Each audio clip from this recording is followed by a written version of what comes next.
1533 সালে আজকের দিনে অ্যান বোলেইন ইংল্যান্ডের রানীর মুকুট গ্রহণ করেন।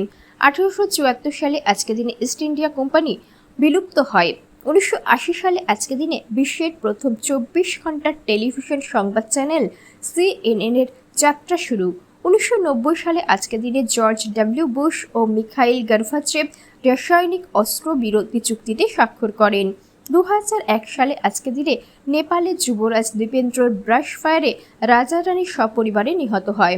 2009 সালে আজকের দিনে এয়ার ফ্রান্স ফ্লাইট 447 ব্রাজিলের কাছে আটলান্টিক সাগরে আছড়ে পড়ে 228 জন যাত্রী এবং কর্মচারী সকলে নিহত হন।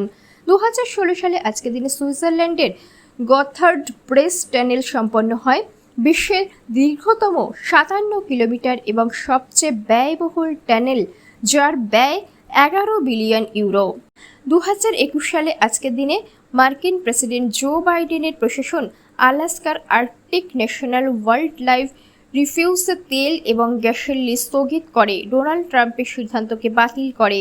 2024 সালে আজকের দিনে বিশ্বের সর্ববৃহৎ নির্বাচন 6 সপ্তাহ পর ভারতে শেষ হচ্ছে, যেখানে দেশের সাধারণ নির্বাচনে 642 মিলিয়ন মানুষ ভোট দিয়েছেন, যার মধ্যে রেকর্ড 312 মিলিয়ন নারীও রয়েছেন।